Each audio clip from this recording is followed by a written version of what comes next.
Okay guys, dahil sa mga pak ng katawan, dahil kay Z, kasi ako, talagang alam nyo yung lumaki yung boobs, lumaki yung puwet, lahat, ang sexy mo, but ang laki talaga ng tiyan mo. Alam mo yung parang 3 months pregnant, but yung pagiging mataba is, siguro wino-work hard talaga yan. Mag-gym na lang tayo, mag-exercise tayo, maging healthy tayo, and sana makatulong sa inyo itong vlog na to. And please like and share po.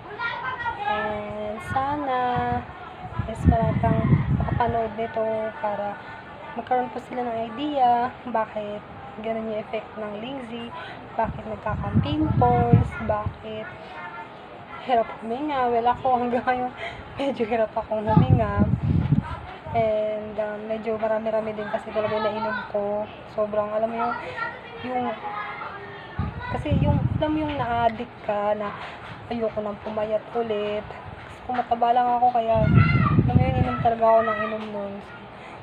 Ayun guys, masasabi ko lang, mahalin na lang natin yung kung ano na lang binigay ni God sa atin. Kung talagang pinanganak tayo na sexy, so sexy na lang tayo. Napakarami pong chubby na gusto ng katawan natin na payat. So, mabilis lang mo pataba, but hard work talaga.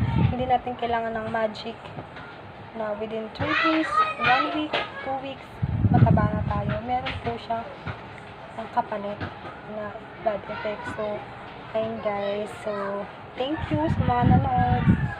Thank you sa mga magla-like and mag-share. And, yun lang po. And, thank you guys. And, God bless everyone.